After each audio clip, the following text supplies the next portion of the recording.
Prime cuts of Argentine beef are processed here for export. Workers cut, prepare and package this beef for export markets like the European Union and Russia, and increasingly Asia. Esto va para China.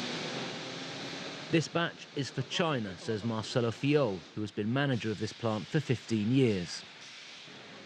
Gorina is one of the largest beef exporters in Argentina.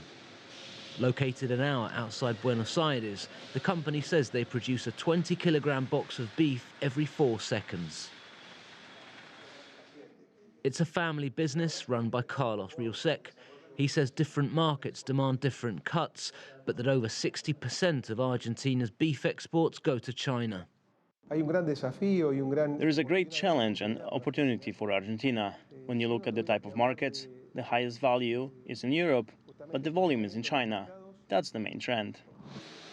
Recent agreements with China allow Argentina to diversify and export higher value cuts of beef. The first shipments were made in June, and in addition to news of the agreement to export pork to China too, Argentina's meat export sector is celebrating some much-needed good news.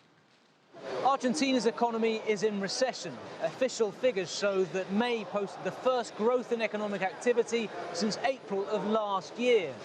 But that turnaround is largely down to growth in the agricultural sector. Agricultural production rose sharply in the country, offsetting sectors of commerce and industry which shrank and explaining the economic growth. And beef exports are expected to continue to increase. The Argentina Beef Promotion Institute markets its produce in China and hopes the two countries can build on the recent agreement to expand exports. The next step would be to work towards a free trade agreement with China, like Australia, which is a country we look to as a model. It is not easy. We have just reached an agreement with the European Union and will take time to implement. With China, the negotiations would take time too. Hopefully not 20 years like it took with the EU, but it will be long.